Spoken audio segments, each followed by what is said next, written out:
So great. A very warm welcome to all of you and welcome to our second panel on regional powers.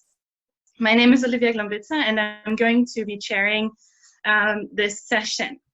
However, before introducing our distinguished speakers, a few notes on the procedure. We will first listen to all of our speakers. Each one is going to present for about 15 minutes, and then we will move on to a question and answer session. I will give a 3 and a 1 minute alert to the speakers before the time is up, and I'm going to facilitate this via a personal message. So please try to keep an eye on the messages during your presentations. However, should you be unable for any reason to see them, I will try to facilitate you the alert verbally. Then also I'm going to ask all of our speakers to please mute themselves and also switch off the cameras during the presentations, except for their own. So during your own, please do switch on the camera and also the microphone, of course. And for our audience, our attendees, please do introduce your questions into the question and answer box provided. And please try to be as concise as possible with your questions, and also name the speaker who your question is for. Great, so now I have the honor to present to you our 5 excellent speakers for this panel, and I'm very much looking forward to a very promising session. Our first speaker is going to be R.Ryan. He's professor of political science at the Department of Government and Justice Studies at the Appalachian State University, and he's going to present the impact of multipolarity on regional alliances in the Middle East. Our second speaker is going to be Orkaby, Associate Research Scholar at the Transregional Institute at Princeton University. And he will be speaking about a Yemeni solution for Yemen, seeing beyond the sectarian perception of conflict. Our third paper is going to have 2 authors, or is having 2 authors, and those are Ariel González Levaggi, Associate Professor at the Department of Political Science and International Relations at the Pontifical Catholic University of Argentina, as well as Federico Donelli, Postdoc Research Fellow in International Relations at the Department of Political Science at the University of Genoa. And their paper is titled Crossing Roads, Middle East Security Engagement in the Horn of Africa. Concluding our panel is a 4th paper written by Eyad Al Refai, PhD candidate in politics and international relations at Lancaster University, also a PhD fellow at the project CEPAD, and he's also a teaching assistant at the Department of Political Science at the King Abdulaziz University. He will present A Clash of Visions, how to account for ideational factors in the new Saudi approach to the Middle East. So without much further ado, we shall proceed and start with Professor Ryan. Professor, whenever you're ready, please go ahead, switch on your camera and microphone, and the floor is yours. Thank you.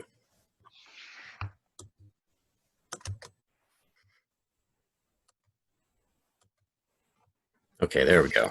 Sharing the screen there, so you can see some of the slides that I'll be working with. I actually only have a few, since we have a very brief little amount of time to work with. So what this actually is related to is a couple different overlapping projects that were all region-wide, looking at the intersection of IR theory on the one hand and regional alliances on the other, and what IR theory tells us about the Middle East, but honestly more often what concentrated focus on the Middle East can tell us in the direction of IR theory and influencing and changing IR theory.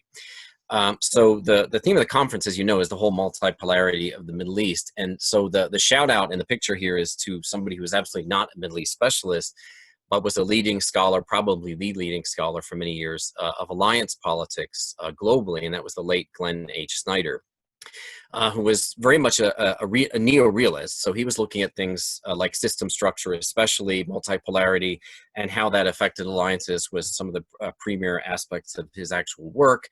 I happen to be the last dissertation student he actually worked with. So the interesting part about that for me is not just Glenn's work was so pioneering, it's that he was a leading neorealist, and he was supervising the dissertation of somebody who was decidedly anti-neorealist. But the fact that he was completely good with that says a lot about who he was as a scholar. So my work has been, I think, a challenge to neorealism from the get-go. Even before I did my dissertation, I was very dissatisfied with that approach as not sufficient to explain Middle East politics.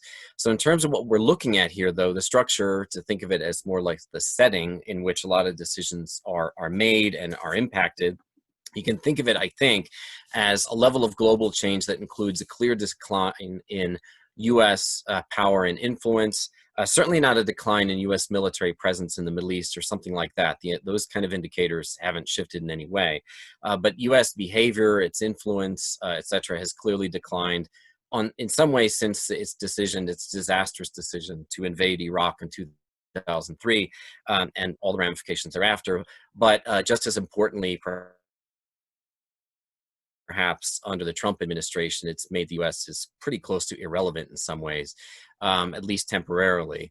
And we've seen a clear rise in Russian and Chinese influence and activism in the Middle East, and a fairly steady stream in terms of a multiple European power. So if you think of that as global structure, looks to me anyway as clearly multipolar, but also regional structure has for a lot longer been multipolar. So one of the things that Snyder would be telling us to look at is, well, what is the balance in the region, and what does that actually mean?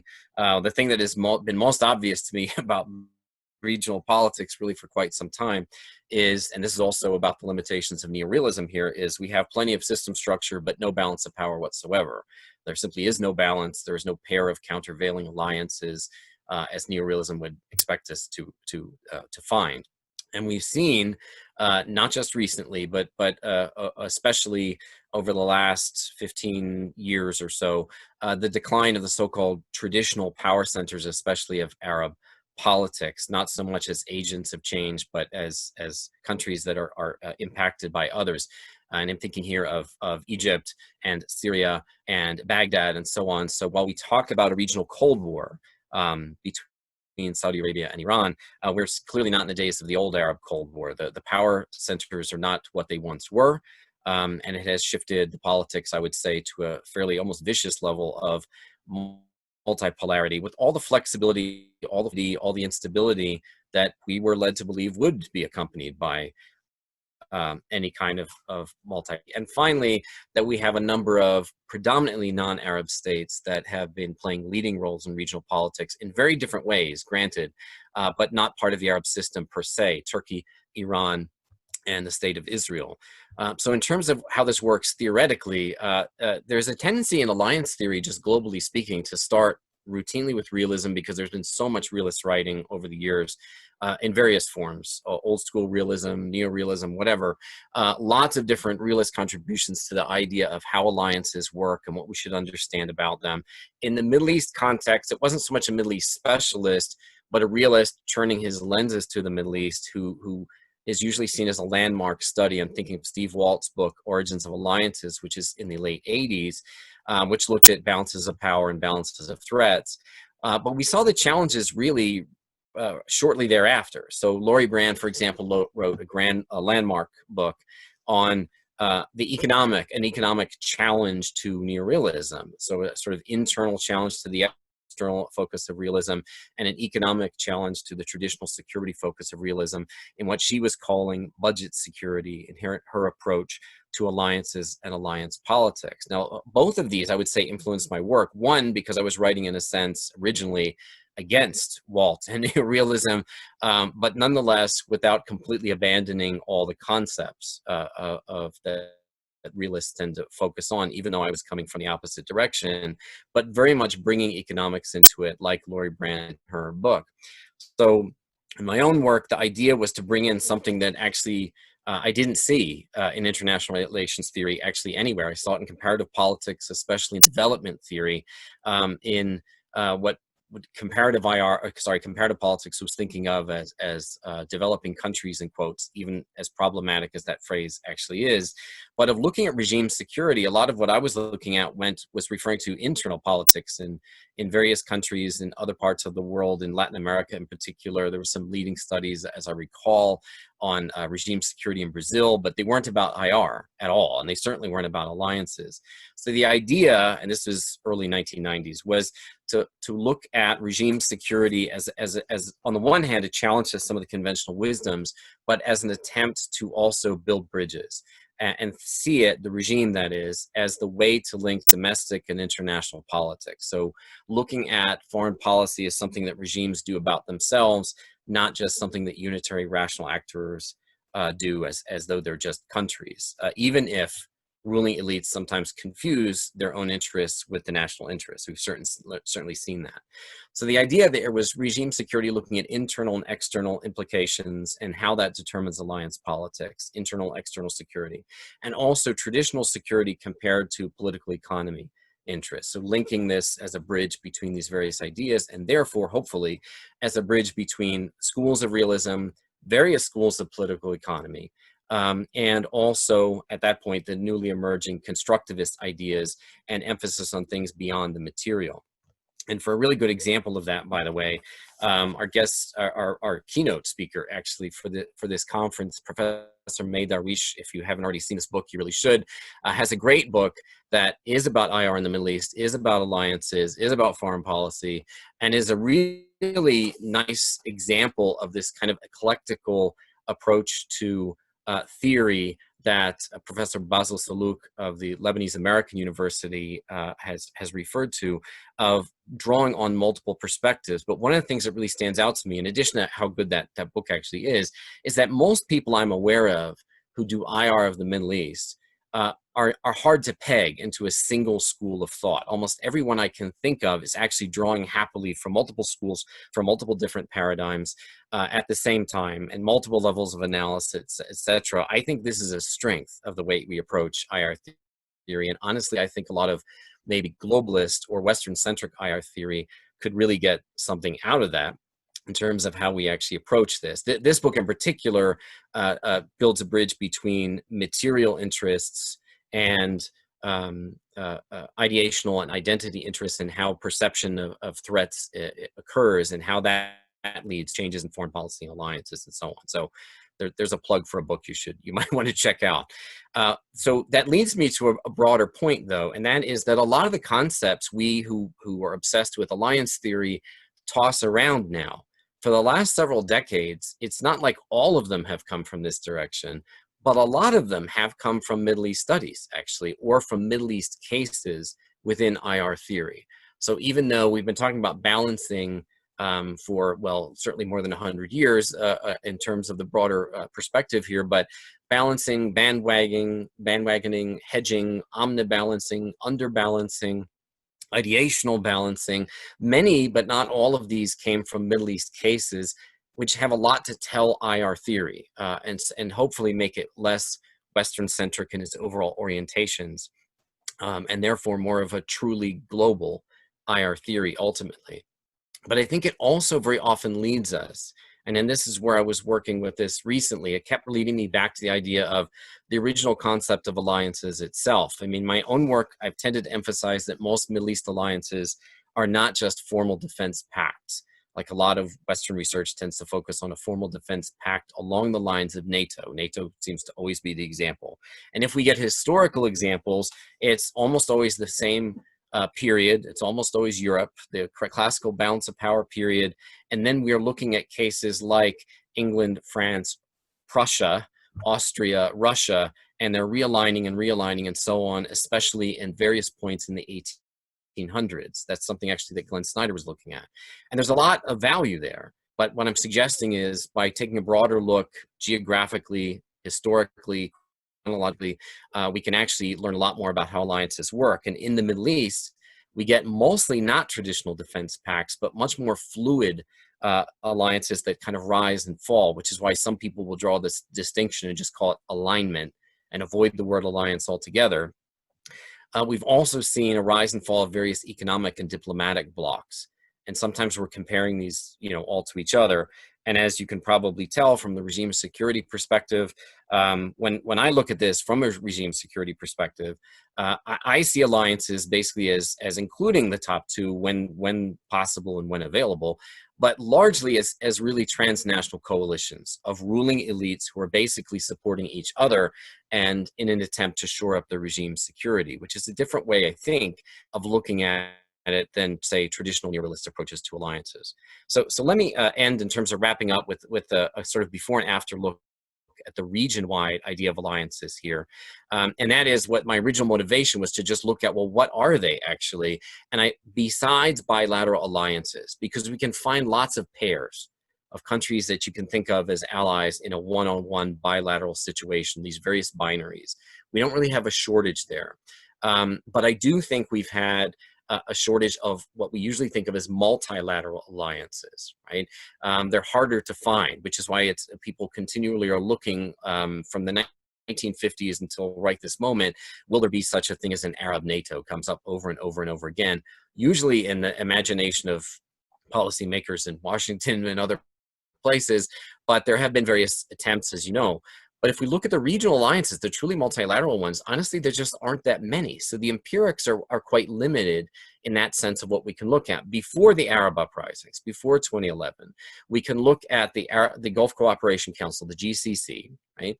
So Bahrain and Kuwait and Oman and Qatar and Saudi Arabia and the United Arab Emirates, and to some extent, in a loose fashion, linked increasingly with cooperation with Egypt and with Jordan, meaning they weren't officially part of that bloc. They were never part of the GCC, but they were actually linked closely with the policies of the GCC states. So we had a kind of broad alignment. And then the axis of resistance as an alternative alignment of Syria, Iran, Hezbollah, Hamas. But even there, we have one Arab country, one predominantly non-Arab country, and two organizations that, of course, aren't countries at all, which is also a challenge to IR theory. Should we, frankly, be looking more and more at alliances that include non-state actors? And this is the last slide I'll look at, and I look forward to our questions and comments afterwards. But our changes after 2011, some are familiar. It's still vigorously multipolar. There's still no balance of power whatsoever. There still is a GCC. In a way, it's the only standing alliance, you could argue. But the GCC has been deeply divided after 2011, especially with Saudi Arabia and the Emirates on the one hand, and Qatar on the other. I mean, if two members of an alliance blockade a third member of an alliance, that is actually a colossal rift in a kind of alliance structure. And we also, I think we could argue, have 6 very distinctly different foreign policies of 6 different actors within the GCC. So at minimum, it's divided. It is in some ways a shell of what it might once have been at one point. Not that it was ever a great military powerhouse, mind you, but it was a influential economic bloc for sure. Still have the bilaterals, right, with Turkey and Qatar, with Syria and Iran, and so on. And it looked like we had an emerging multilateral alliance with Saudi Arabia and the Emirates, expanding out possibly to include Jordan when it was convenient, at times even reaching to a major non-Arab country that would have seemed unbelievable 5 or 6 years ago, but the state of Israel. And at the moment, the whole annexation project may have torpedoed that alliance. But it leaves me with a question that I hope we can actually discuss is, are there really any multilateral alliances to speak of at all in the region right now? And if there's only one, if it's the GCC, should we even be counting that one? Or is the GCC not fully an alliance anymore? Thank you.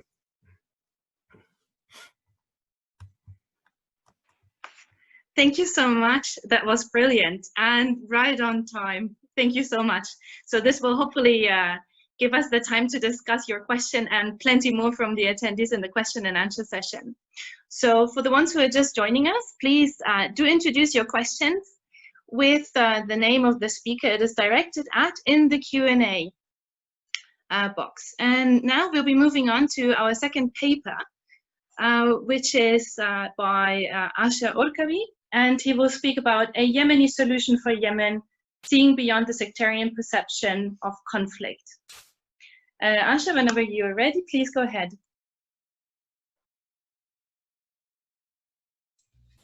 All right. Well, first, thank you, thank you for hosting this, and thank you for the introduction.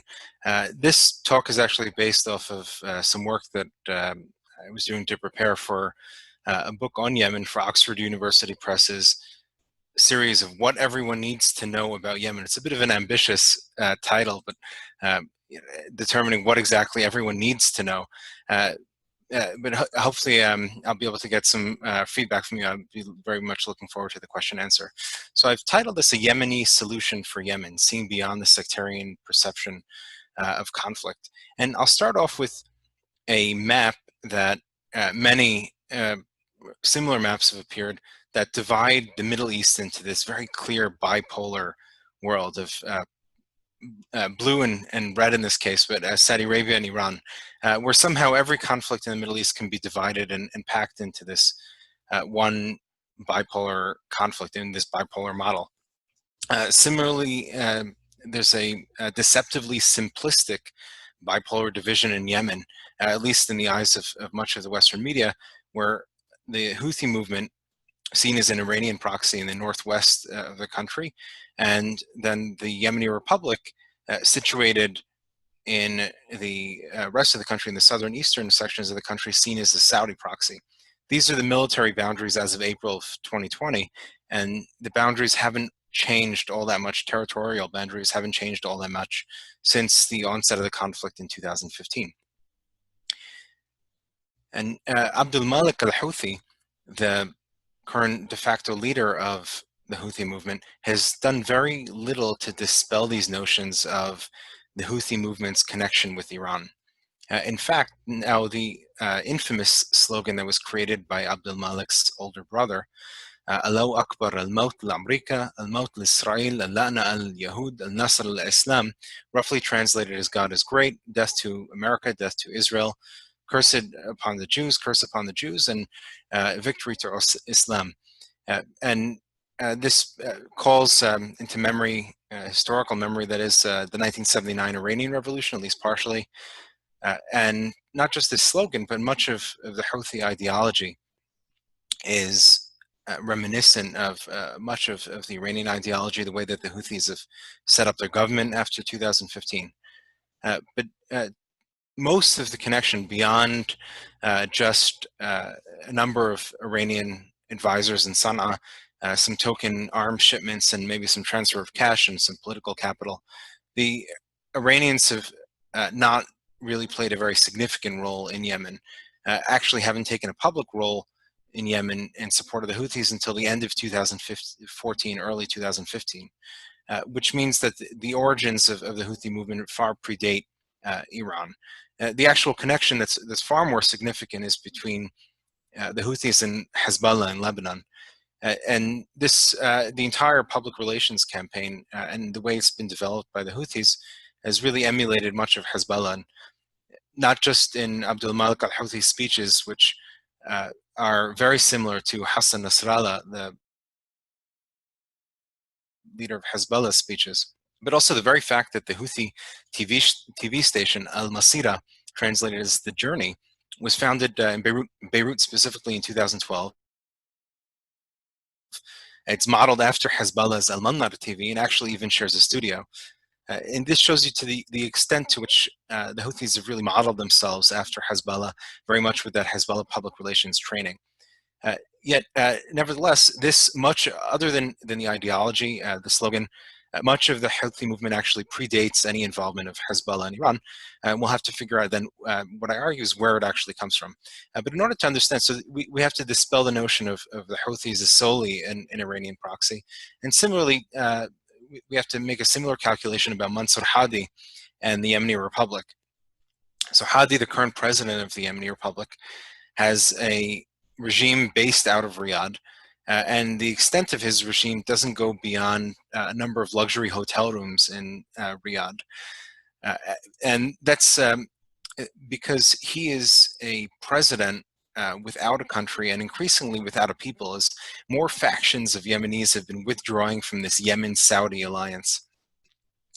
And the case in point is the recent Southern Transitional Council withdrawal from this Yemen-Saudi alliance and declaration of independence. So the STC, the Southern Transitional Council, is loosely inherited the South Yemen movement, which dates back to 1967. It had emerged from colonial independence, from British colonial independence, and became the first and only Arab communist state.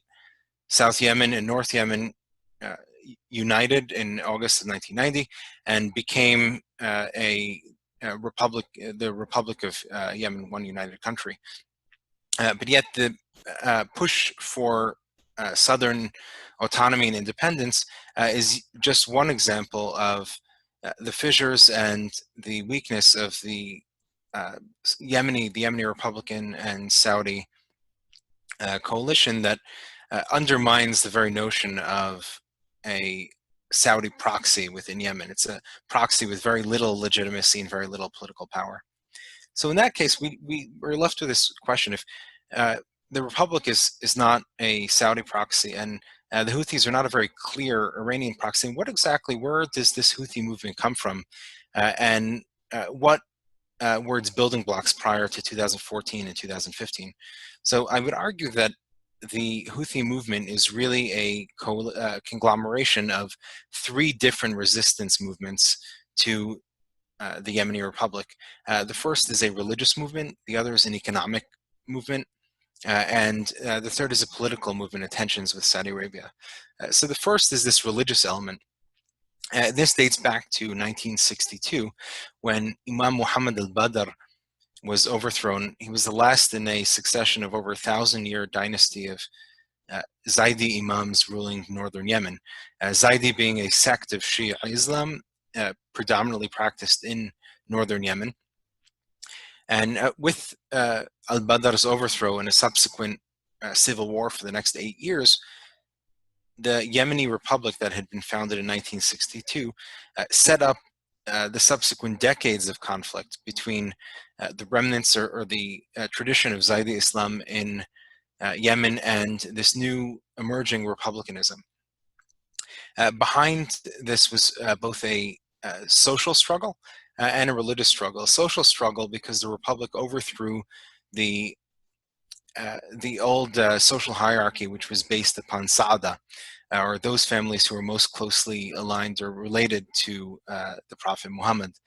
And rather than be the upper echelons of society, were now actually derided and subject of derision within the Republic.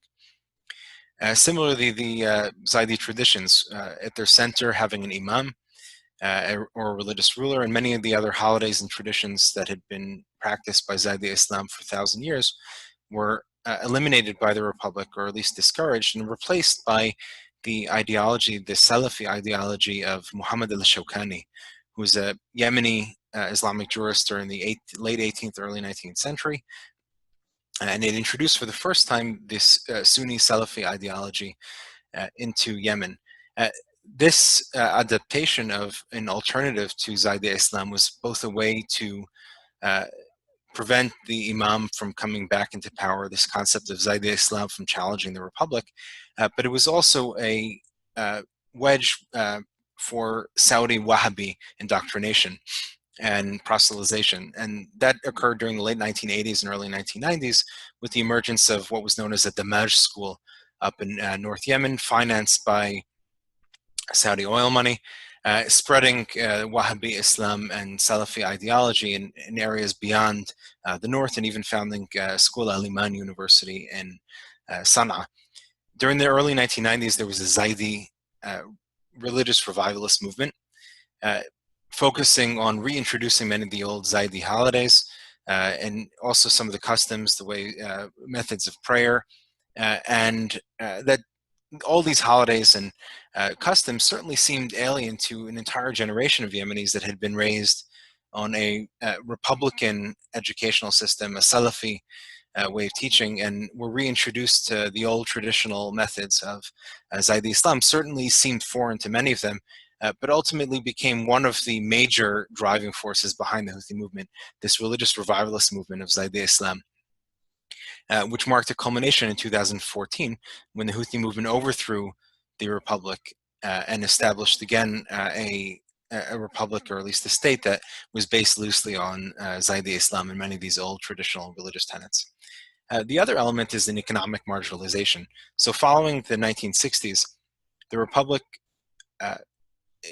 dedicated a lion's share, or a disproportionately large share, of government resources to a smaller area of territory surrounded by Sana'a, Hudaydah, and Ta'iz. In the south, this triangle of urban areas in Yemen received the great majority of government investment, leaving the northern regions and later the southern and eastern regions to receive a far lower percentage of government investment. And this map is a 2017 map of electrification in Yemen. The green lines, and as you can see around Sana'a, Hudaydah, and Ta'iz, are those electrical grids and lines that had been implemented, where the blue and yellow lines are only those who had been proposed, which means that in a country where only 40% of the population has access to electricity, Yemen actually has the lowest level of electricity connection in the Middle East.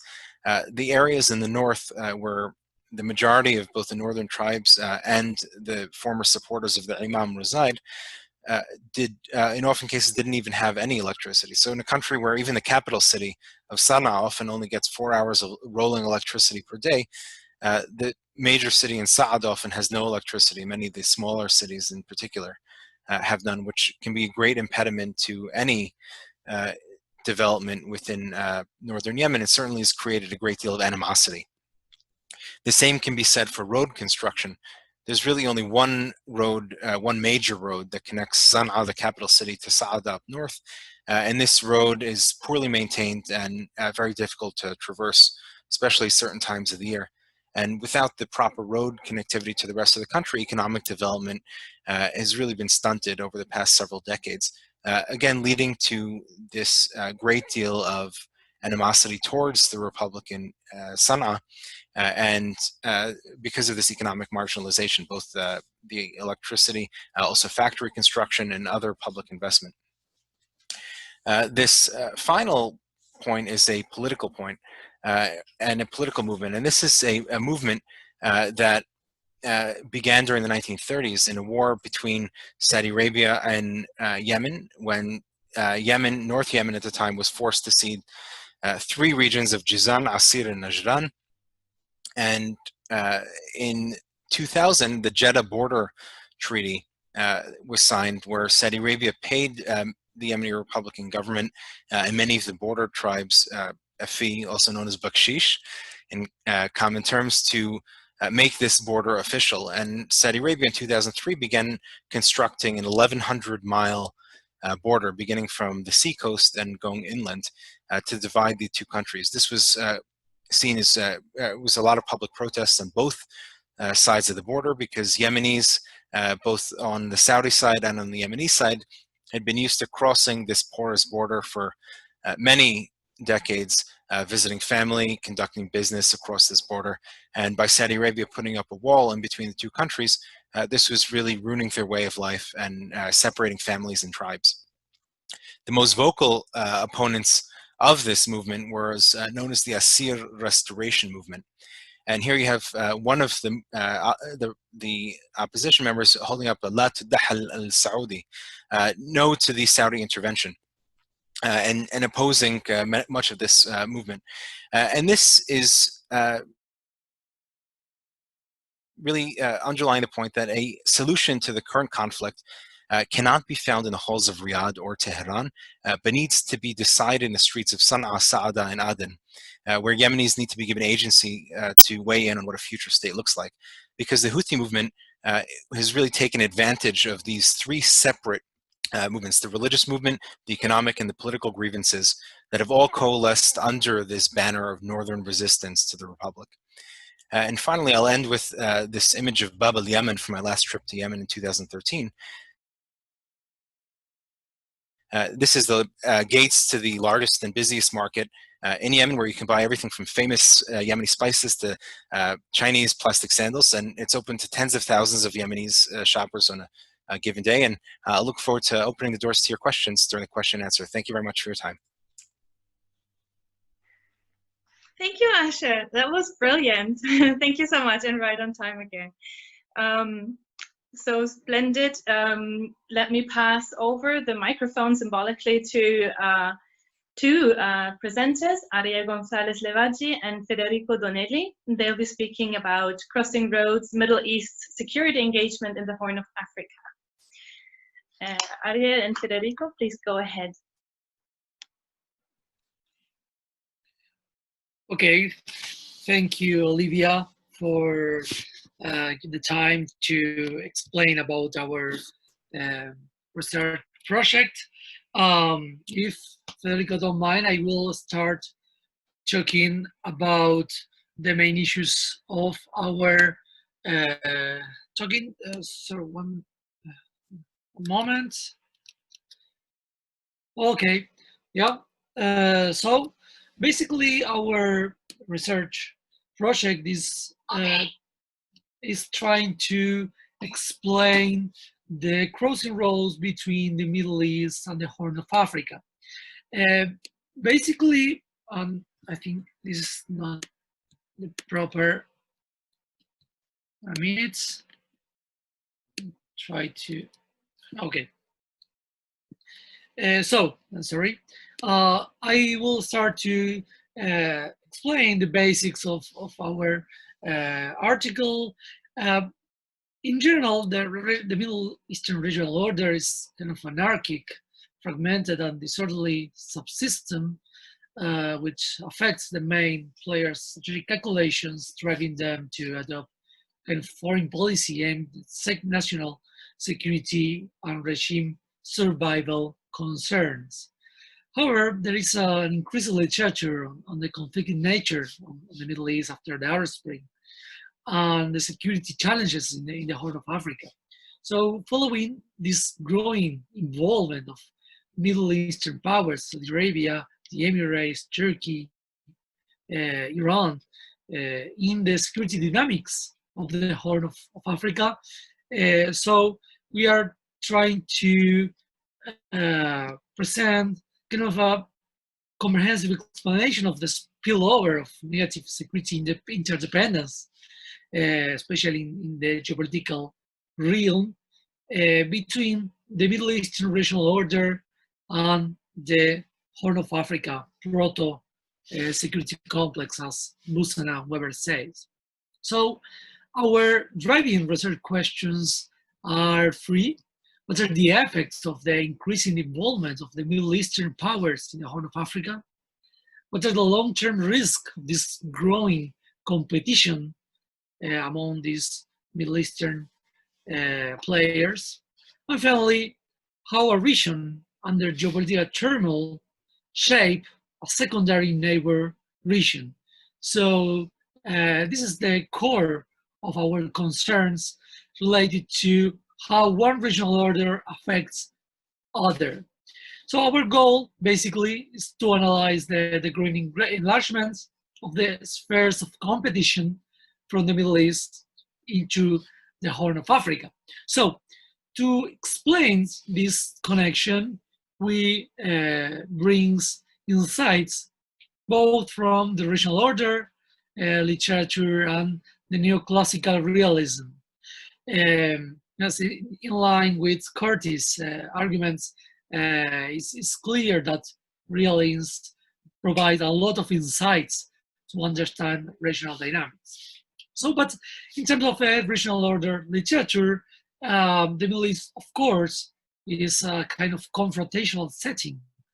And to explain the continuity and change, and of course, how one regional order ends up in providing insecurity to a neighbor region, we use the main tenets of realism, neoclassical realism, in which the interstate competitions is more critical than cooperation.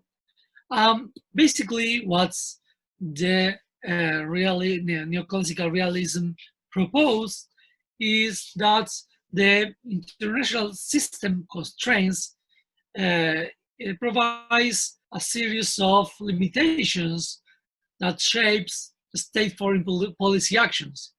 However, these constraints are not enough to explain the state external behaviors.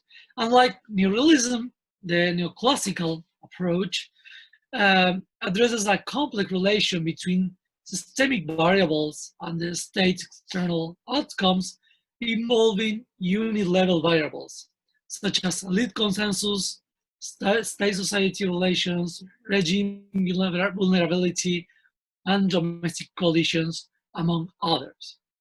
So, in that sense, there is not straightforward relation between the international system variables, basically the distribution of power based on neorealist approach, and the state behavior. So, in that regard, we identified two elements that difficult and complexize the international state relation. In that sense, the first element is the lack of certainty about threats. So the regimes, for example, the Saudi Arabia, have to face different kind of threats, both in terms of the regime survival, but also external. For example, the Iranian challenge, for example, the Houthi increasing problems. For example, as we saw in last week regarding this surprising attack with drones. So this is difficult to these Middle Eastern regional powers to define a clear hierarchy of threats. So in that regard, there is this difficult the international state relation. The second element is the lack of certainty about allies. As Curtis says very clearly, this kind of a fluidity, liquid alliances throughout the Middle East. So we can identify kind of blocks in the region. The conservative bloc, led by Saudi Arabia, some of the Gulf countries, and supported by Egypt and Israel. A resistant bloc led by Iran, with Al-Assad and Hezbollah behind. A rising third bloc with Turkey and Qatar. But still, as the case of the Southern Transition Council, as Asher argues, there are some difficulties to understand this bloc as a kind of a unit blocks.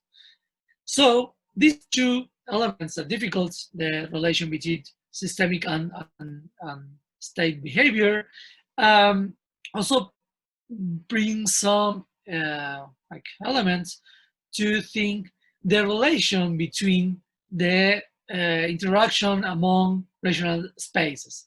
So in that regard, we identified three conditions that must be in place for happen a spillover of insecurity from one region to other.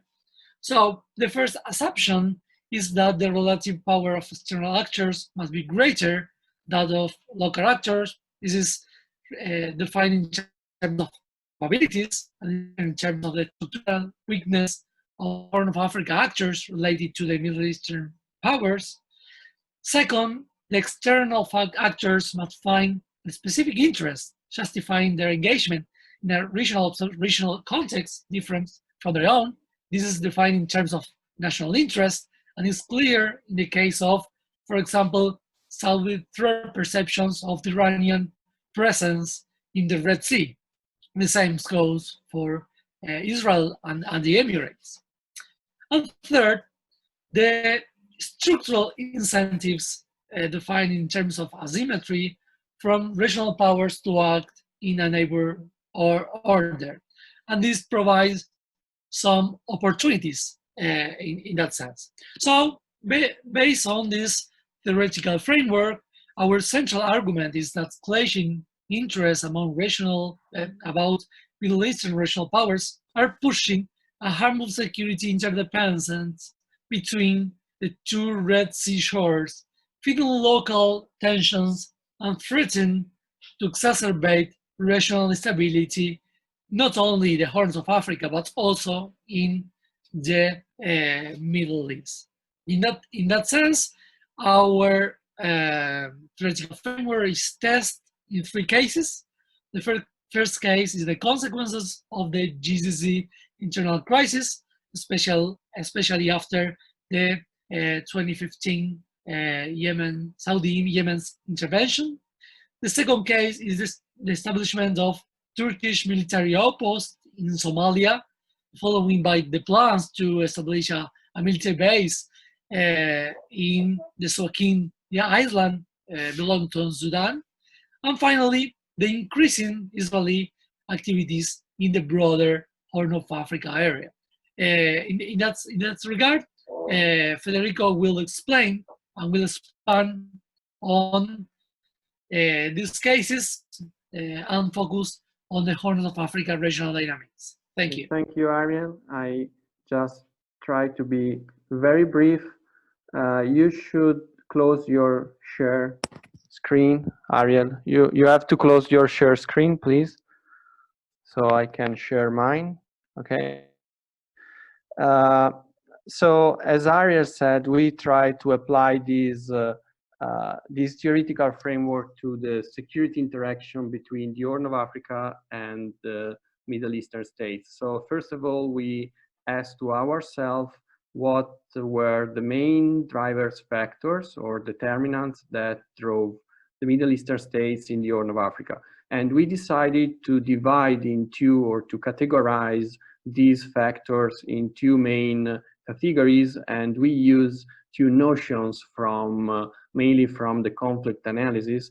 So we use to divide in a two group. The first group is underlying causes, and as this panel show, one of the main reason was the change of polarity in the Middle East. So the change of polarity reshuffled completely the balances among the Middle Eastern countries, and with this new multipolar asymmetric system, the Middle Eastern states have been involved more in deep also in security issue in the Horn of Africa.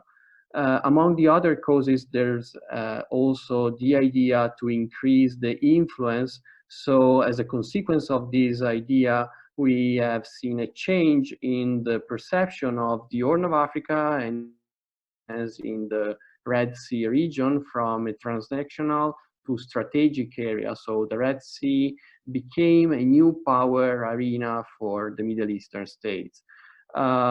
As we also talk about the multipolarity, and among these, the main feature of this new multipolarity, as you can see, we can trace also the flexible and cross-cutting alliances. And this is important because one of our empirical case studies is related to the change in the post-JCC crisis. As you may see from these slides, the alliance patterns between the Middle Eastern states and the Horn of African ones changed dramatically between 2014 and 2020. So I try to do like this. Okay, as you can see, some of the countries, African countries, try to exploit the rivalry among the Middle Eastern states in order to gain much as possible. So some of them, like for example Sudan, since 2014 to 2020, changed at least 3 times the main alignment with Middle Eastern. So this is, according to us, this is one of the main effects and one of the main threats for the future and for the stability of the Horn of Africa could be that some of these states, some of the African states could be the next stage for a kind of proxy wars among Middle Eastern states. And another consequence or another spillover effect, as Ariel said, is the militarization process of Dior. As you can see from this slide, during the last 10 years, we have a growing engagement in terms of security by the Middle Eastern states, and especially after 2015 with the Saudi-led intervention in Yemen, we have the growing of the strategic importance of the Red Sea shore, of the African Red Sea shore. And we have two main actors, two main rivalries, United Arab Emirates and Turkey. And as you can see from this slide, these are military base, or in some cases just outposts of army. And in the case, for example, of Suakin, we can see how this issue also created many problems for Omar al-Bashir last year in terms. So very briefly, our provisional remarks show how in the future, in the mid-long term, the Horn of Africa could pay some instability and some effect of the Middle Eastern rivalry and the Middle Eastern competition. So I guess that's all. Okay, so I give you back the floor. Splendid. Thank you so much, Federico, and thank you so much, Ariel, for this very, very informative presentation. So now we are going to listen to Eyad Al Refai. He's going to conclude this panel. Yep. And he will speak about the clash of visions, how to account for ideational factors in the new Saudi approach to the Middle East. Sorry, Eyad, go ahead, please. Thank you, Olivia, and thanks for our panelists. Incredible presentations, actually. I hope to compete after preceding such incredible efforts. So, my presentation today will discuss ideational shifts in the new Saudi foreign policy approach to the Middle East. So I argue firstly in this presentation, which I'll share right now. Yeah, I should share firstly. So share screen, the presentation, this one. Yeah. Okay, just a second.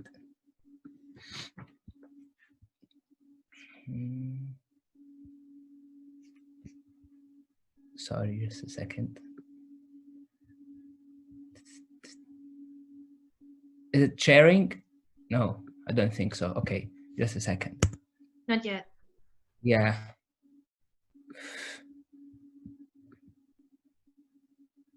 Come on now.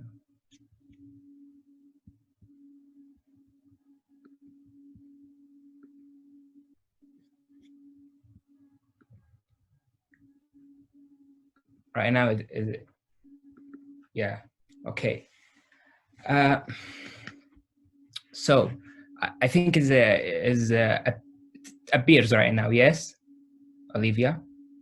Yes, it's there. Thank you. We can see perfectly. Just you need to make it a little bit bigger. Yeah. Thank you very much. So since 2016, or let's say since 2014, when the decision to outlaw the Muslim Brotherhood movement in Saudi Arabia and to categorize it as a terrorist movement, clear ideational shift towards Islamist political movements can be traced domestically and regionally in Saudi Arabia. So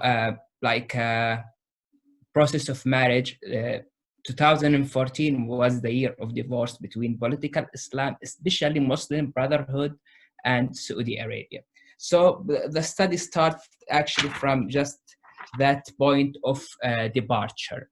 However, we'll go to the new elite of Saudi Arabia. So I base this argument or article on the new elite of foreign policy makers in Saudi Arabia. Those include princes related to MBS, Mohammed bin Salman, the Crown Prince, also Adil Al-Jubair, also Faisal bin Farhan, lots of Saudi elite figures, not necessarily from the royal family. So to add to this, I'll study statements made by those main political figures just to introduce the idea of a new Saudi Arabia. Secondly, I reflect geopolitical moves, not based on pure realist calculations, because I used to actually, until now, I'm a new classical realist. So I used to bridge the gap between the constructivist approach to the realist approach by introducing the intervening variable, as we heard since the morning. But in this case, I argue, and this is uncomfortably because I'm a realist, so right now I'm shifting to be a bit of a constructivist. I'll try in this article at least to be so. I argue that a clear ideational shift occurred in Saudi Arabia by the becoming of the new elite, mainly Mohammed bin Salman and the people who follow him. This shift is domestic and also reflected the international and the regional approach of Saudi Arabia. So there is a clear new classical realist intervening domestic variable that changes the ideology of a player, so influence the balance of power. But to be honest, there is also a clear ideational and constructivist, pure constructivist change in Saudi Arabia.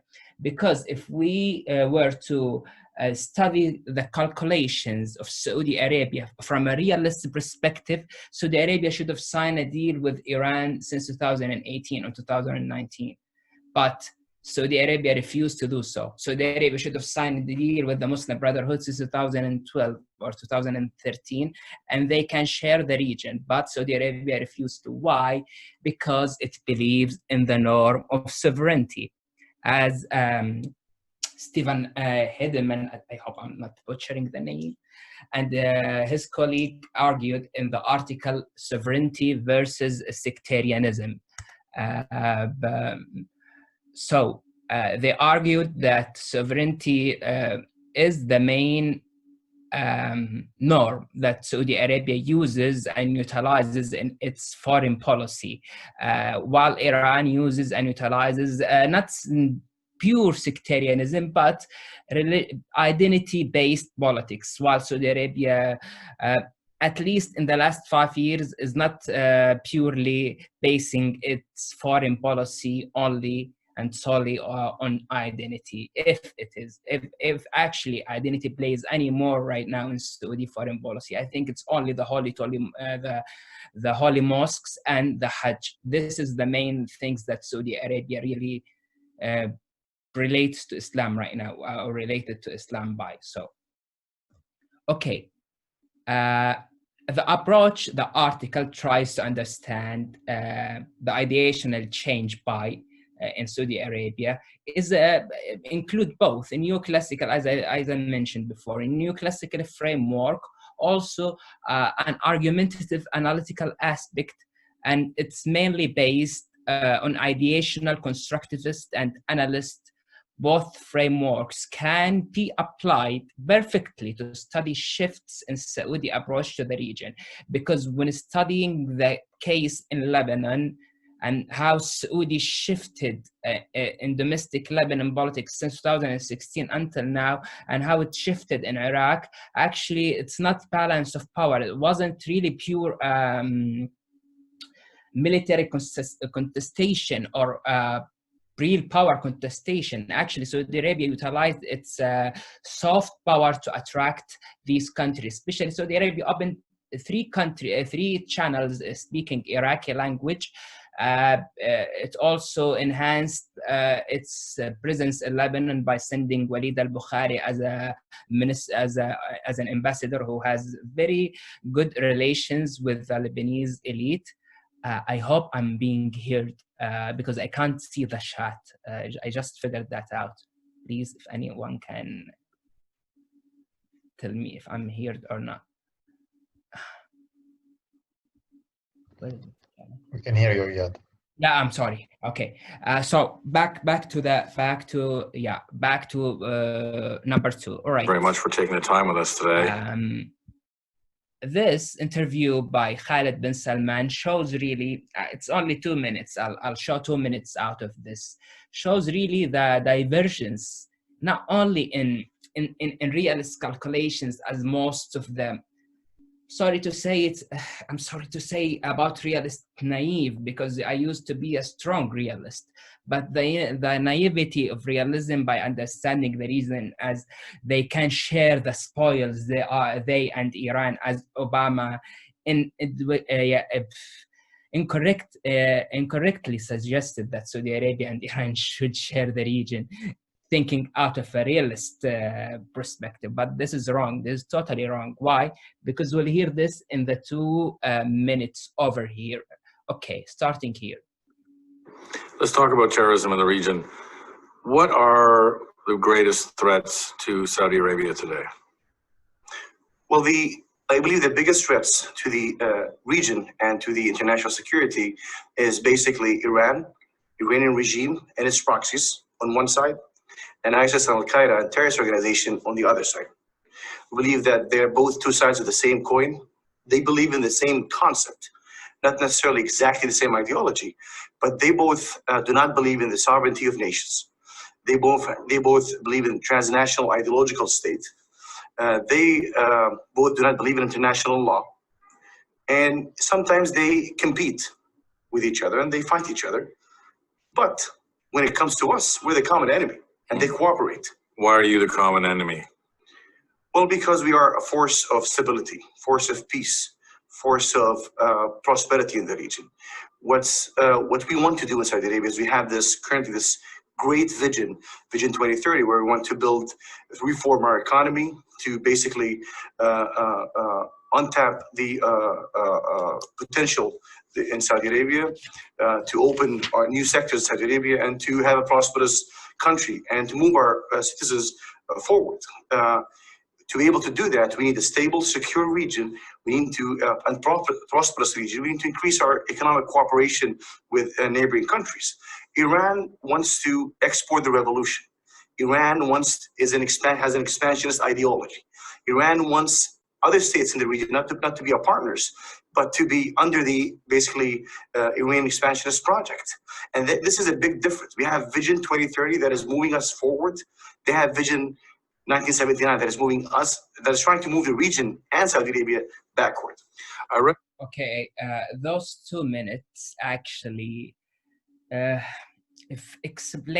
really just explain ideational divergence that is, I think, even influence what we can define as an interest, because I think the clash of visions between both countries goes really beyond sectarian and even Persian Arab understanding. I think it's a world view. I think it's a generational gap. Also, I think it's monopolized by the world left. So I think it's really bigger and goes really beyond the sectarian understanding of the situation between Saudi Arabia and Iran. Please remind me of the time. Another quote is for Mohammed bin Salman, and actually the red is the most important. So asks, these are all ideational questions. They are not based on gains or loss regarding the regional situation in Yemen, Syria, Lebanon. No, they are questions about the regional future, about how we envision this region.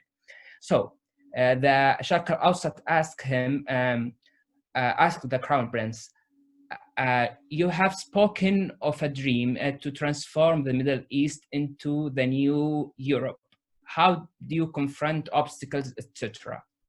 The source of political upheaval is well known. There are terrorist groups such as ISIS, Al-Qaeda, Muslim Brotherhood, and the policies of the Iranian regime. The top sponsor terrorism. We will not waste time to offering partial solution to extremism as history has proven, etc. But the most important was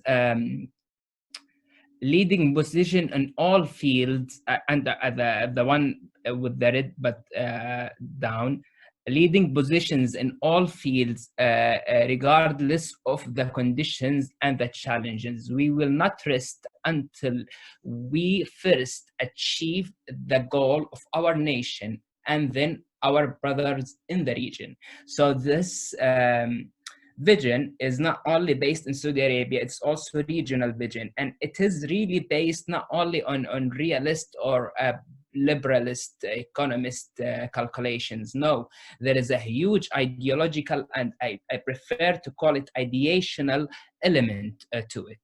All right. Furthermore, thirdly, the same right now, the same element, which is the policymakers' statements.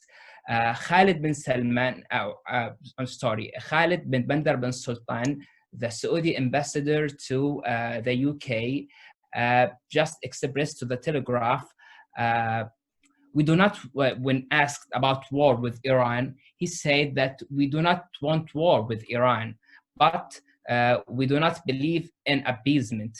At no point in history has appeasement proved to be a successful strategy. You cannot give into a country like Iran because they will see it as a sign of weakness. Here also, there is a huge ideational connection between the West and the East, bringing the appeasement policy, which is actually brought to the Saudi front, to the Saudi discussion in foreign policy by actually by the becoming of Mohammed bin Salman. We never struck the argument comparing appeasement policy and Hitler policies to Khomeini before the new generation or the new elite of policymakers in Saudi Arabia. So both Khalid bin Salman, deputy prince for the defense, and also the ambassador to the UK, Khalid bin Bandar bin Sultan, agree on the same statement that MBS said to Jeffrey Goldberg of The Atlantic. When compared the infamous comparison between Hitler and the supreme leader in Iran.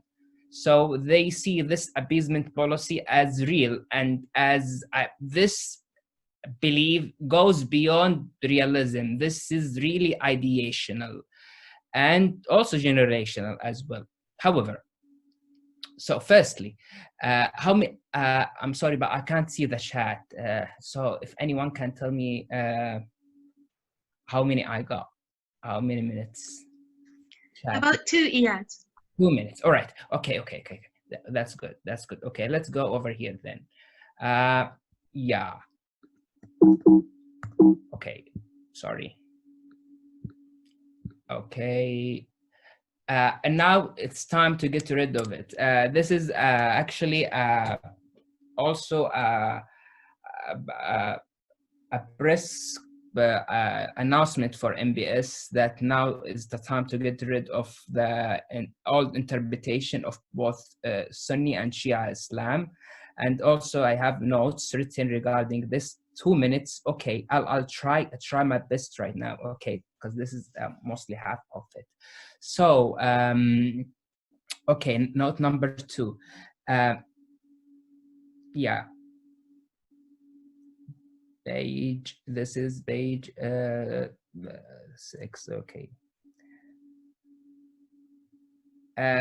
Moreover, in the current regional scene, Iranian expansionism and hegemony, in the Saudi view, has effectively transformed the use of religion as the most successful bidding card in transnational Middle Eastern politics. In other words, the Saudi elite holds that the Islamic government in Iran wants other regional actors to redefine their regional policies and compete externally by aligning themselves to religious sectarian identities and definitions as well.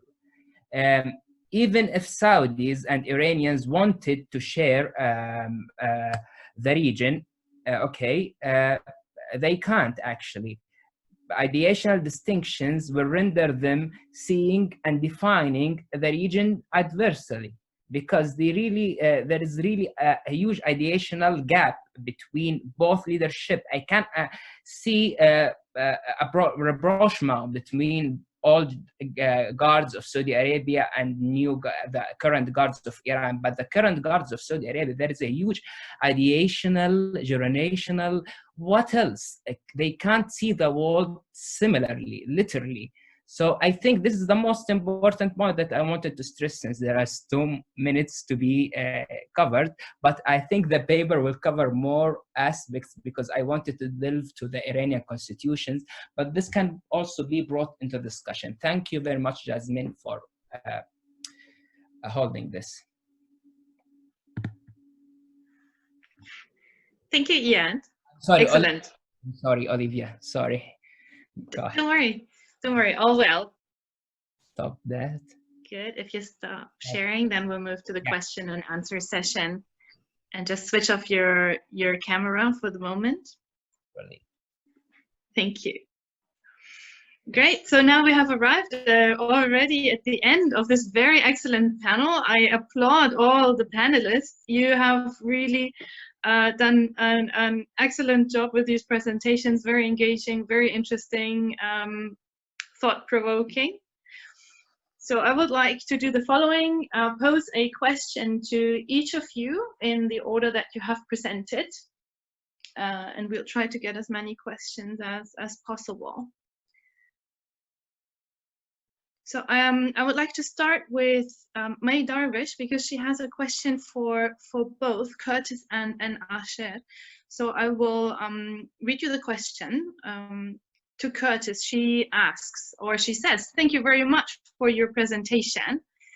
And she goes on, "One of the striking issues with the literature on alliances in the Middle East, that they hardly cover the post-2011 regional dynamics, with the exception of a few pieces by yourself. So this is particularly puzzling, considering the wealth of empirical cases and the fact that the Middle East was present in developing theories on alliances within international relations. In your opinion, how to explain this lack of scholarly interest?"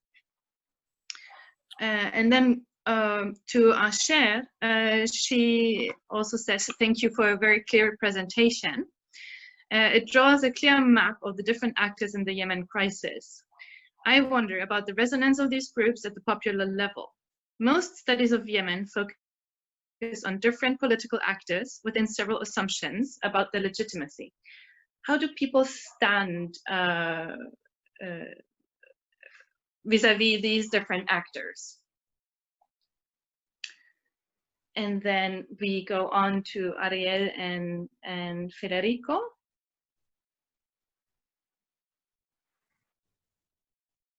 It's a question from Francesco Belcastro. And he says, "I was wondering whether, building on your last point, you can also see the opposite effect, that is a projection of the Horn of Africa dynamics on the Middle East / the Gulf, or is it more a one-way sort of issue? If so, how would you frame that?" And he says that he thinks it could be a strong aspect of your paper, or to strengthen it. It could be a point to strengthen your paper. And to Eyad, we have 2 questions actually from Yasmin. I'm going to start with the first one. So she thanks you, Eyad, for this really engaging presentation. You situated your discussion between realism and constructivism, with the latter represented by identity politics. You also mentioned you prefer to call ideological politics ideational politics. She says she works on ideology, so she's interested in why you prefer identity or ideational factors ahead of ideology, and how you're making this distinction. Thank you very much for these questions. And then I would like to ask Professor Ryan to start with his first. Okay, thank you. Thank you. Hi, May. Thanks for the question. It's a hard question to answer, actually, in some respects, because the lack of interest in the general field has been around for so very long, and you would think with all that's going on in the world and all the major changes that have happened, there would be more interest. There'd be some kind of an uptick or something. There's certainly been an uptick of scholarly interest among people who have actually regional expertise, right? And I think that's actually a positive thing. I honestly don't think we could have had a conference 10 years ago even with this many people who have both Middle East studies expertise and IR expertise at the same time. It used to be a really minuscule group of people, I would say. And so I think part of this problem is within regional studies, and that not just in Middle East studies, I think this is true in Latin American studies and African studies and so on average, if you just look at an average conference or something like that, or many of the journals, I would say at least 90% of the work tends to be straight up comparative politics, which is great for comparative politics. But increasingly, the IR section keeps getting just a little bit bigger, a little bit bigger, a little bit bigger. But it's not clear to me that the overall field has taken notice, that IR is expanding by leaps and bounds, coming from people with real regional expertise and regional studies.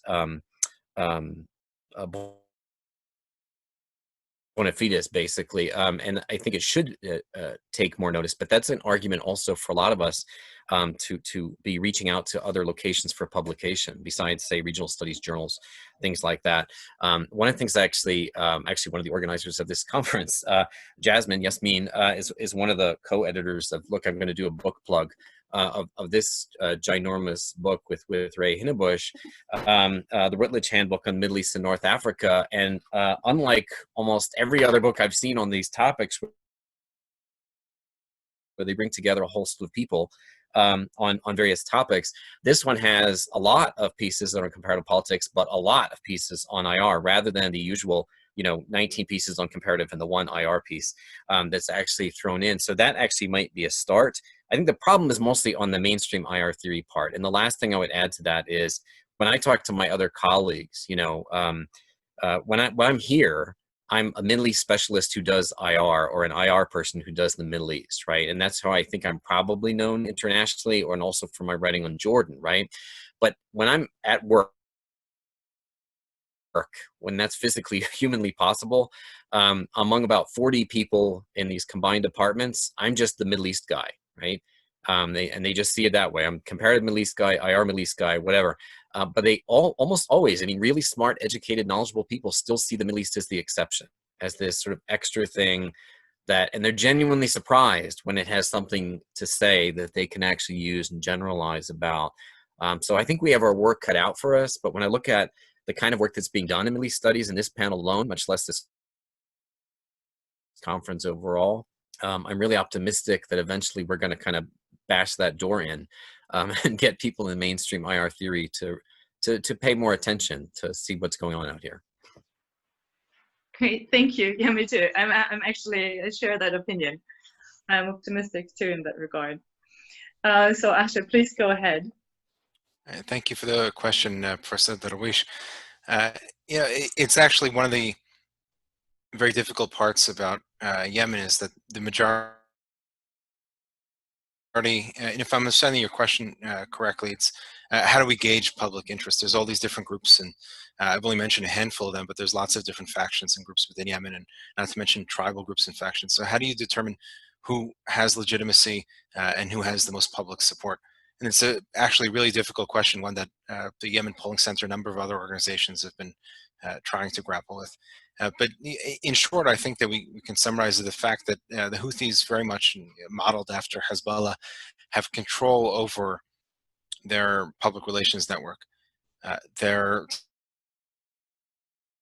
television channel is very much the only thing that's out there and coming from Yemen. That's the perception that we have locally, and it's obviously very biased. The blockade itself, the Saudi blockade, the difficulty of accessing internet, phone service, things of that nature, have made it difficult to actually get information out. And the Houthi control over information has made it difficult to get any local perceptions, and people are afraid to speak out because of threats emanating from the Houthi government. So the only Western perception that we might have of Yemen has come from Yemen expatriates, many of whom have made many careers out of this war. You can find them in your various different countries serving in think tanks of one nature or another. And those are the kinds of perceptions that the Western media has, a very limited group of people. So it's really hard to get that kind of perspective. And just as an example, Muhammad Al-Raba'a, he's a comedian. And I always say, if you want to find out information about a country, look at their general comedy. And he has this really great comedy piece called Aqs Hat. It comes as wildly popular. And there's this one episode where he's the host, and there's someone playing as a Houthi militant shooting up into the air with his Kalashnikov, and planes flying overhead. And finally, Muhammad Al-Raba'a, is the host, asks him, "Who are you shooting at?" He says, "I'm shooting at the Amerikiyun, at the Americans." He says, "Where are the Americans?" He says, "Oh, they're all over. They're here. They're there." Turns out, in the end of this 45-minute segment, that this one Houthi militant has never seen an American before, and there's this wild idea that it's the Americans who are out and controlling Yemen, and the Houthis are out to say they're the saviors of the country. And of course, if you control public access to media, you can convince the population of anything. And a lot of this sectarian language then works its way into there as well. But I think more importantly, more so than anything, there's Yemen, there's still a very strong regional identity. Many of the groups are not divided solely on sectarian bits. Those are just short-term usages of language, sectarian, but really based off of regionalism. There's an eastern region of Hadramaut who's enjoyed a great deal of autonomy and independence through this crisis as well. There's an island of Socotra that has an entirely different religious and traditional linguistic background. And there's other tribal groups. There's dozens of different tribal groups within Yemen. And then, of course, there's the southern region as well. So none of them really fit this one generic Republican definition. And that creates a very difficult categorization for especially Western audience who love simplification. If we can just divide the country into two, it would be so much easier to understand. But none of them really fit into this one generic definition. So it's also very difficult to gauge legitimacy and public opinion in the same. But certainly something I grapple with. But in short, the best way to look at this is to look at the Thanks, Asher. Over to Ariel and Federico.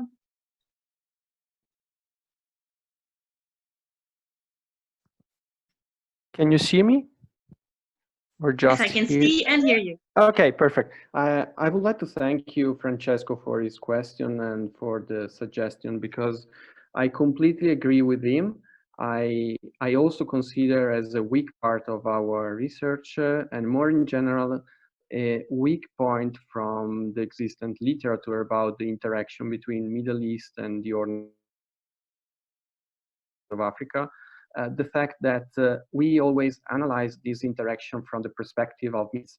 So we have to improve the knowledge from the African perspective.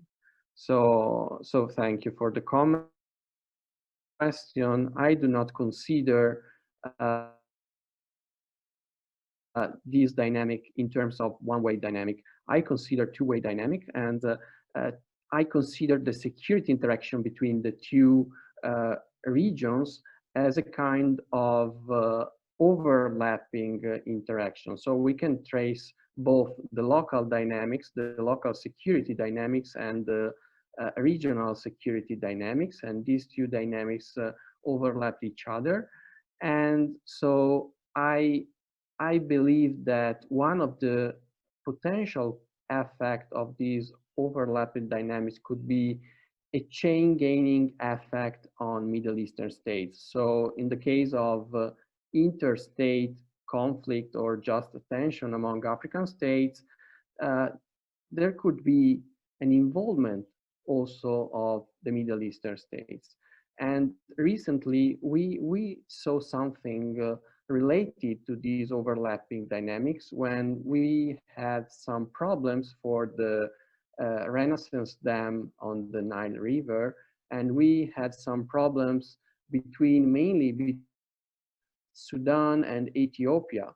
And Sudan and Ethiopia, following the overthrow of Omar al-Bashir, are both closer to Saudi Arabia and United Arab Emirates more than Turkey and Qatar or Iran, of course.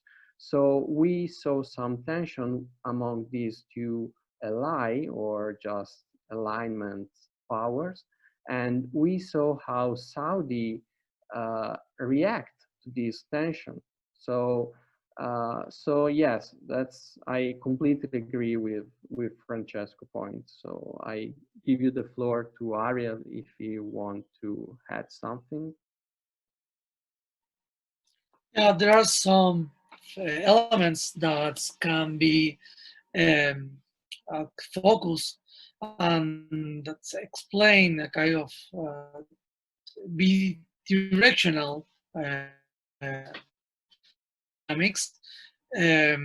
One of them is terrorism, especially the Al-Shabaab threats. This is something that concerns not only Gulf states, but also, for example, Israel. Another issue is migration, especially from Ethiopia, from Eritrea, and also from South Sudan, is a key element of concern in Israel. During the last negotiation between the novel Sudanese state and Israel, and also the relation between Eritrea and Israel, this issue is one of the elements in the agenda.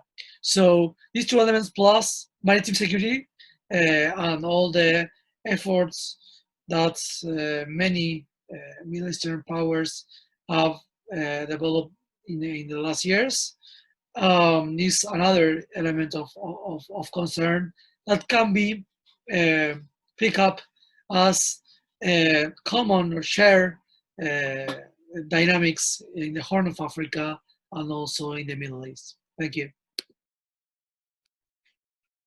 Thank you, Ariel. Your turn, yeah? I think, yeah, to Jasmine, two questions. Okay, regarding the first one about how to differentiate between ideology and ideational factors in analyzing realism and constructivism. Basically, I don't know, I'm sorry if I don't know clearly, but I think ideational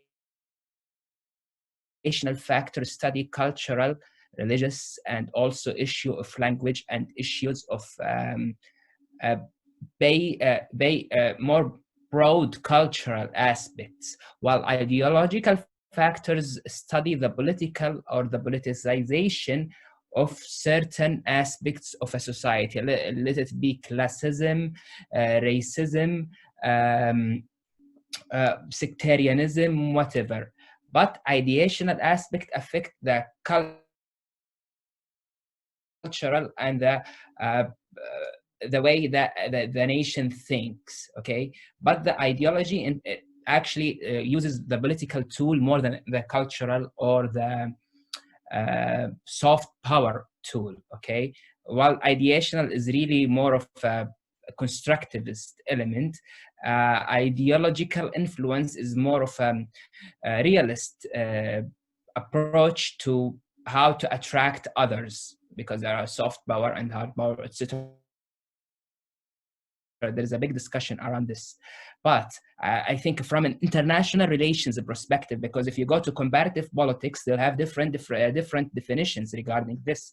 But I think from international relations perspective, that this would be the answer. And I think Stephen Halliday in his book, Dialogue on Arab Politics, written something regarding this of 10 pages regarding the differentiation between identity and ideology, and why identity shouldn't be considered as ideology in the 60s in between Nasser and Faisal, etc. So I think if I'm not mistaken, if I'm mistaken, I'll send you the other writer. But I'm certain that I've written I've read something regarding this. Regarding the second question, and I'm aware for the time. I'm sorry. To what extent is the Saudi focus on sovereignty mainly for external, especially Western audiences, as we saw in the video, not for strategic reasons? Okay. The focus on sovereignty is really a domestic issue for Saudi Arabia, and this really goes since the 1950s, not only now, since the 1950s, and Saudi Arabia had even small problems with Gulf states, and even per time colonized Gulf states on small islands. So sovereignty and issues of land been a big bargain for Saudi foreign policy, not right now, but also for a long time, however, yeah, but not as strategic though. There is nothing strategic regarding this. It's only tactics. These are only tactics. So this analytical approach that I'm taking today is only tactical one. There is nothing really much of a theoretical approach to it. So with that, I think I answered this question. If answered, so good. If not, I'm sorry. Go ahead, Olivia. Okay, great. Thank you. Thank you, Eyad. Thank you for this. If you like to switch off your screen again, your camera, then we have a better connection. Yeah, thank you. So I would like to go back to Curtis Ryan. We have had here a question from Omar Munasser, and he would like to know how do multipolar dynamics, especially ideological alliances in the Middle East and North Africa after the Arab Spring, shape the regional powers' behavior, orientations, and role conceptions, for example, of Turkey, Iran, and Saudi Arabia. And then I would like to group two questions for our share. There by Ian Hanna. He wants to know, so does the use of the term sectarianism, is that problematic in itself, and where, so if the term sectarianism is problematic, and where divisions are not themselves due to religious doctrine. And the other one is, how would you define sectarianism in the context of Yemen particularly? And what are the most powerful religious, doctrinal, local, sub-regional, and transnational factors at play at the moment?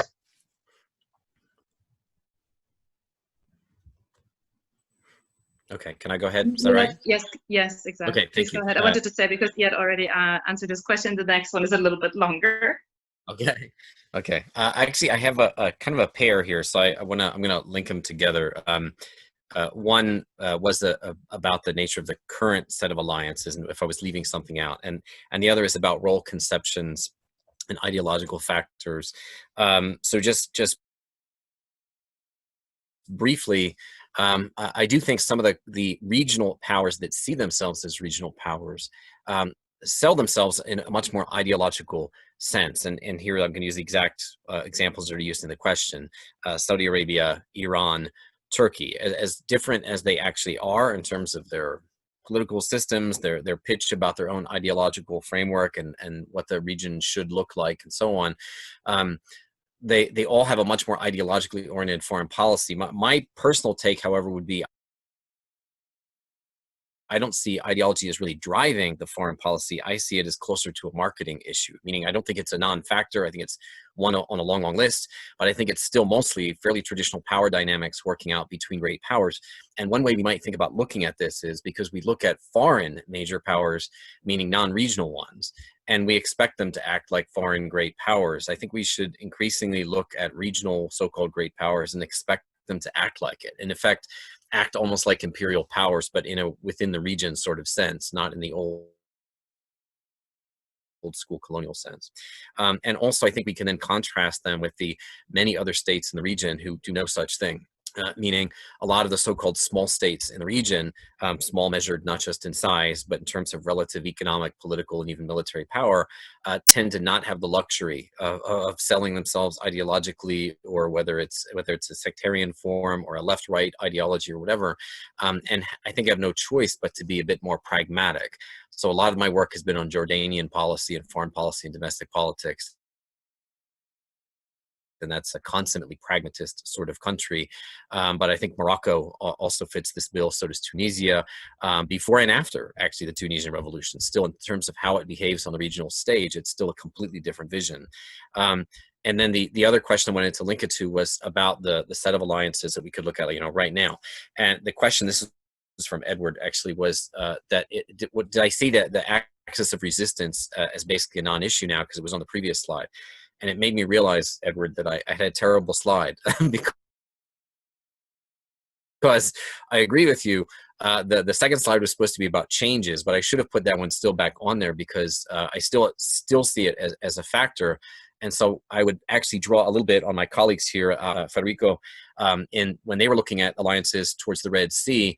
And I think if I were updating that, I would look at all of these as very, very fluid, very unwieldy multilateral alliances, one of which would be largely Saudi Arabia, the Emirates, and Egypt, and Bahrain, with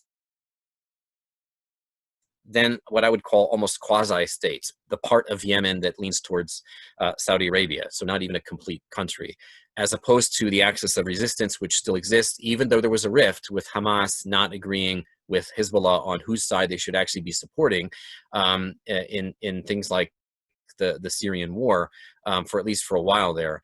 But that one too, I would still see as basically Syria, Iran, Hezbollah for certain, and at times Hamas, and at times even the current Iraqi government, which leaves us with a third one that is not so much multilateral but bilateral, and that would be Turkey and Qatar, but a complicated and sort of fluid mosaic of alliances. Thank you. Thank you very much. And I hand right over to Asher.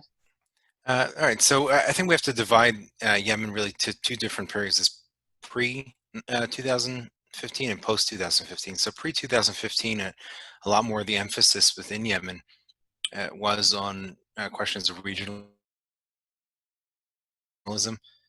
economic, social issues, especially regarding the Republic versus many of the northern tribes. And there was also a religious element. Part of the religious element so is really that even in Yemen, or in Yemen in particular, religion is really just one portion of this political game. And political game, this old tribal political game, it goes on for centuries, creates a far more contentious political environment. And a number of different Yemen scholars have actually highlighted this. Many of the tribal meetings is actually a form of democracy prior to the modern world. But the use of sectarian ideology is really something that happens post-2015. It's something that is used to legitimize many of the positions that have been taken on political, social, economic stance, and added this religious element as a way to motivate fighters and as a way to motivate the population. So this is really the religious rhetoric, and certainly the sectarianism has been taken for its short-term expediency without concern for the long-term damage that it could have on Yemeni society that really hasn't been driven by many of these sectarian divisions that we can find elsewhere in the Middle East. What I'll also say is that the sectarian sectarianism within Yemen is a very local political game. It's not something that really goes beyond to a broader Shi'i-Sunni rivalry. Zaidi Islam is very different from Twelver Shi'ism practiced in Iran, and it can't really fit into that wider regional category. But an example of the way that sectarianism and religious ideologies played into this political game is by Mansour Hadi himself, who is not the most savvy of politicians, but realized that at a certain point it may have been more expedient for either Saudi Arabia or the Yemeni Republican government to either have him assassinated or taken out of office. But Hadi made the very expedient choice of choosing a vice presidential candidate in Ali Muhsin al-Ahmar, who is an open Islamist or supporter rather of the Islahi party, the Yemeni Islamist party, and an open Salafi, and someone who, if he did rise to power, would create both an increased rhetorical power for a lot of what the Houthi sectarianism has been claiming regarding the Yemeni Republic, and also put both the Saudi regime and many of their supporters in a bit of a difficult situation in supporting Ali Muhsin al-Ahmar. So the sectarianism shouldn't be the way that we look at Yemen. In fact, is probably the most problematic way that Western media is portrayed it. But also, we have to understand it's part of this political game, using this rhetoric to motivate the population, using it to garner public support, and also using these divisions, the sectarian divisions, to political gain. Certainly, something that Ali Muhsin al-Ahmar is playing into this particular role. So, I think your points regarding the need to move beyond sectarianism is actually very well taken. Thank you. Thanks for this, Ashad. Then we have a question from Louisa to Eyad. It's actually a manifold question. Yeah. She would like to know that, she said, isn't it naive to share the region system because both countries had different ideological. I was not sure how you differentiate these factors, she says. And she was wondering, why would this be necessarily a problem to realism, as they understand this idea of sharing by a balance of power, not needing a common identity / ideology. This is mainly what something, actually. Just a sec, yeah. Something similar to what the USSR and the US during the Cold War had. Yeah. And also she would like to know if you're planning to tackle the approximation between Iran and Saudi Arabia throughout the 1990s caused by a shared threat perception, and that would be Iraq. And wouldn't this contradict your points a bit? And finally, she says, could you develop a bit more your point about playing the identity card, and whether that would benefit Iran, considering that Saudi is the Sunni Arab state? Yes, yeah. So let's start from the last one so we don't forget the others. So starting from the last one, Saudi Arabia wouldn't play the religious card anymore, especially post the Arab uprising. So as we all know, as scholars are studying the Middle East, Saudi Arabia played the religious card since the last 40 years. MBS himself actually said that on the HBO. He said we want to repeat the mistakes that we've done the last 30 years. So yeah, we actually faced our society and think Saudi Arabia faced its society, etc. And we had mistakes. We interpreted religion mistakenly, and we had different vision of Islam that we are retracting right now. We are taking it back. The thing is, we need to get regional, as Zarif proposed, a region based on construction of regional actors. They must give up their look at sovereignty and look also at paramilitary groups, also the nation state and borders. These elements must be revisited in the Iranian constitution for us to come together and to build a multipolar region that is based on interest, and not only interest. I'm not focusing on interest and identity that is welcoming, that is inclusive, that is really represent the Middle East, not identity that is based on dividing societies based on sex, based on regionalism, etc. What have you. Not to get lost. The second question was about realism and ideation and ideological. I think I answered this question before about the difference between the ideation and the ideological elements in IR. I was wondering, why would this be a necessary problem to realism, as they understand this idea of sharing via balance of power, not needing a common identity ideology. This is the idea. This is the, because of this, my article called Ideational Factors Determining Saudi Foreign Policy. It's not determined anymore on realism. 20 years ago, Saudi Arabia would have struck a deal with Iran and Muslim Brotherhood. Moreover, would have struck a deal with Muslim Brotherhood easily. But Saudi Arabia right now is passing real ideational change, that if it changed its approach to regional politics and adopted Islamists again, it must also get Islamists out of the prison, it must get Islamist teaching in the schools, etc. So all 2030 vision will collapse, basically, because it's based from, domestic issue that reflects the foreign policy of the country. So this is the new classical intervening variable, but also it is a constructivist variable, because really you cannot tell what controls the other. Is it the idea here, or is it the Saudi geopolitical calculation? But I think if the Saudi just focused on geopolitical calculations, they would work with the Muslim Brotherhood since 2013.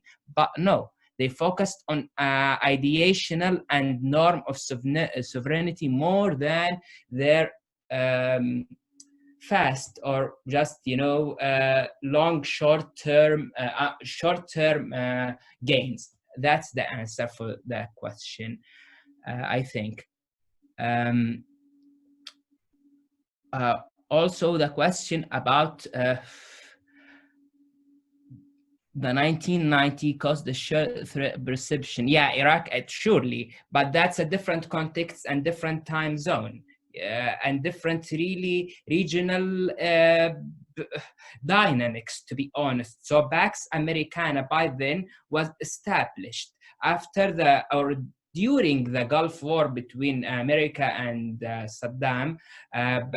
Pax Americana, including Saudi Arabia, Egypt, and Syria, was established in the Middle East. So the sectarian element wasn't there, especially with the winning of Rafsanjani and Khatami and the so-called moderates in Iran, and there were no problems. The problems started after 2003, after Iran saw an opening in Iraq. Then we know all what happened afterwards.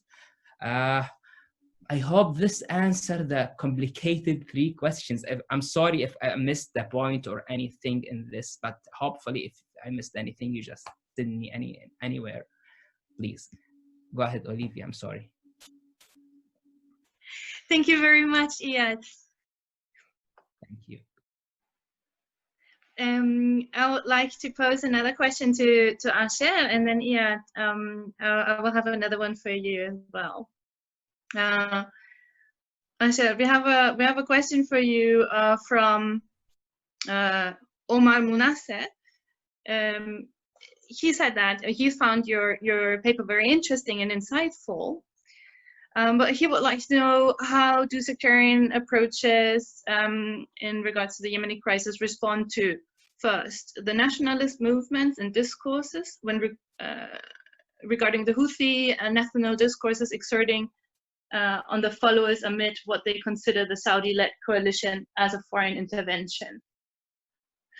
And second, the nationalist discourse of anti-Houthi militia, who mostly ground the discourse on political culture of Yemen prior to Hashemite clan, as well as the Republican culture.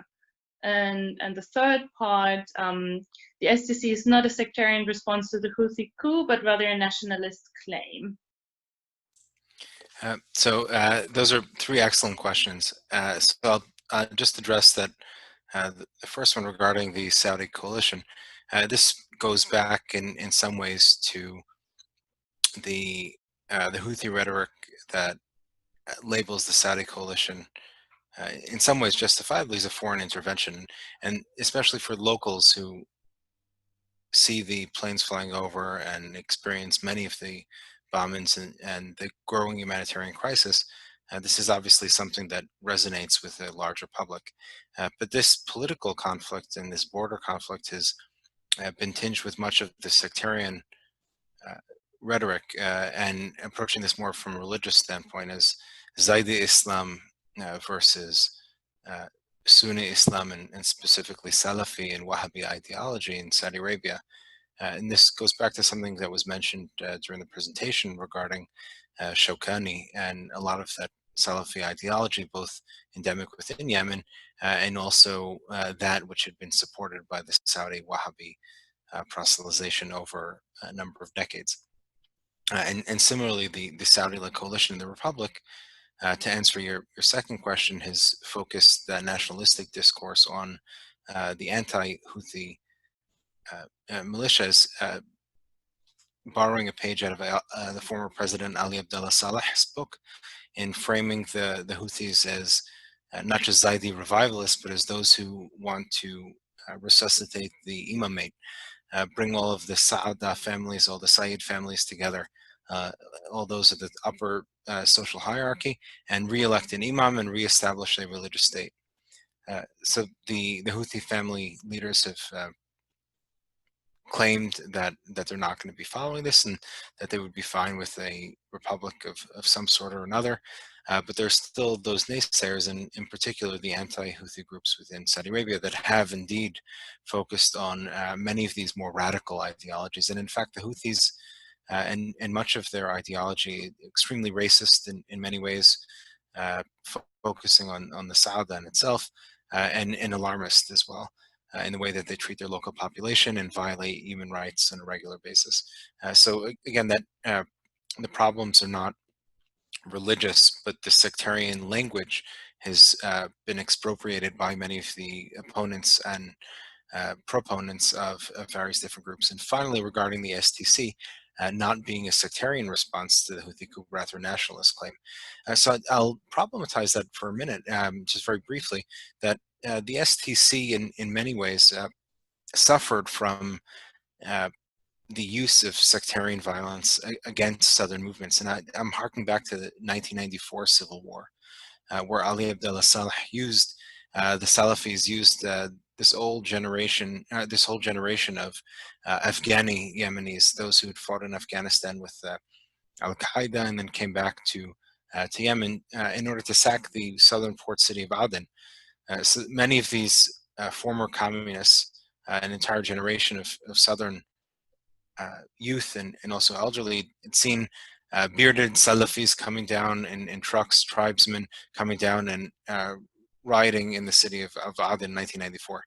And much of this similar perceptions of northerners. These are the northerners who came as carpetbaggers down to the south to take over natural resources and political positions. So Southerners have a certain perception of Northerners. Whether or not this has fully embraced the rhetoric or is too soon to tell. It certainly could evolve into something like that, but there certainly hasn't been the same level of sectarian rhetoric and ideology used between the Southern movements and the Republic as between the Houthis and the Republic. But again, this could change if the STC finds it expedient to use this kind of language in order to galvanize its population. One can certainly imagine a situation where this kind of rhetoric is used in a regular way.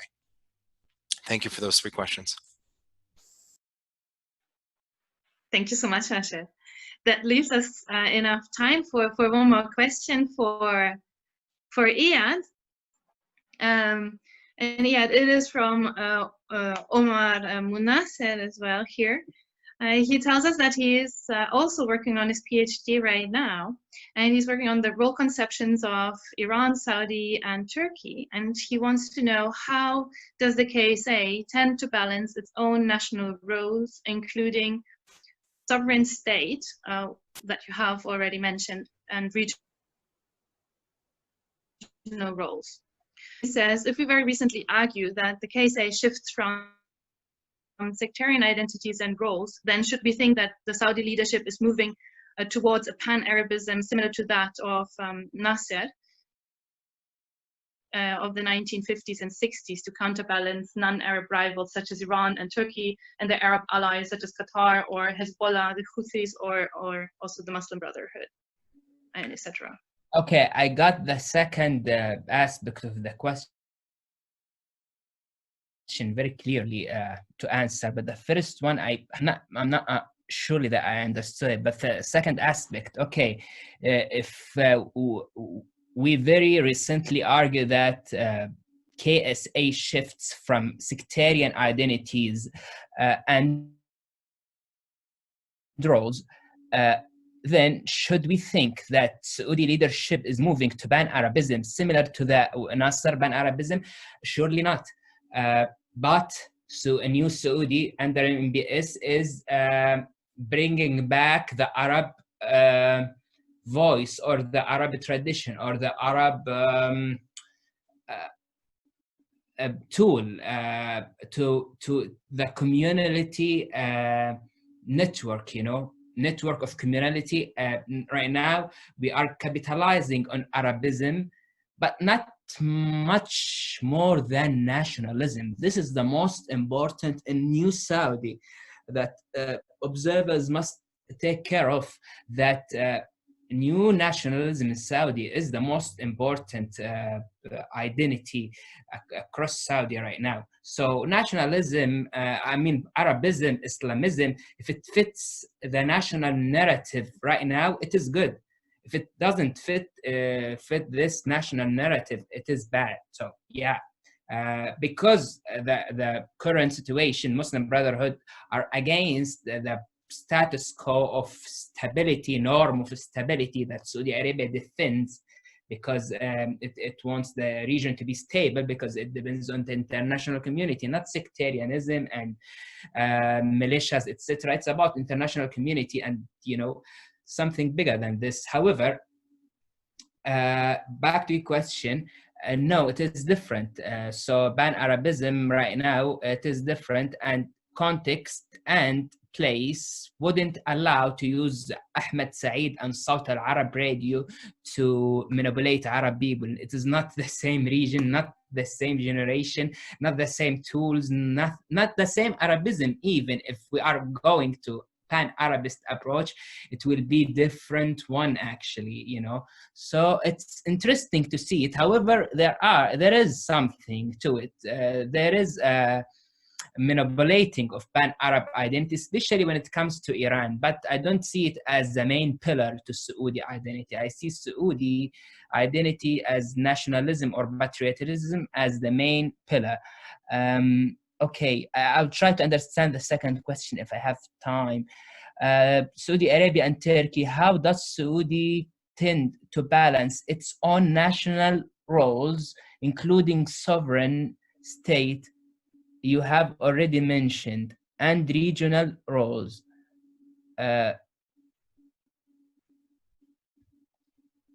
I don't seem to get this. If you mean that Saudi Arabia intervened regionally and it believes also in sovereign state, when it intervened regionally, it intervened under circumstances that were utilized by United Nations, and actually not the best interventions. And yeah, you see, it's not that, not Saudi Arabia crossing 4 or 5 borders without anyone noticing them and claiming controlling of 4 capitals, etc. It's almost a war in Yemen under the 7th United Nations Council agreement, and nothing actually been achieved there. So I don't think that is it is not using sovereign power or sovereign wars or wars under the United Nations umbrella. I think Saudi Arabia being very, you know, I don't know, very under international law, especially according to the Yemen war. But there are also mistakes, big mistakes over there. So back to you. I'm sorry if I didn't understand the first question. Thank you very much, Eyad. Splendid. I mean, if there's any other pressing questions or something that has not been answered and you feel you would like to, I encourage you to do engage with the speakers. Other than that, this concludes our fourth panel of today. I highly enjoyed it. It was very informative, very engaging, excellent papers. Thank you so much for this. Thank you to the speakers, and thank you to the audience for all your questions and engaging with the speakers.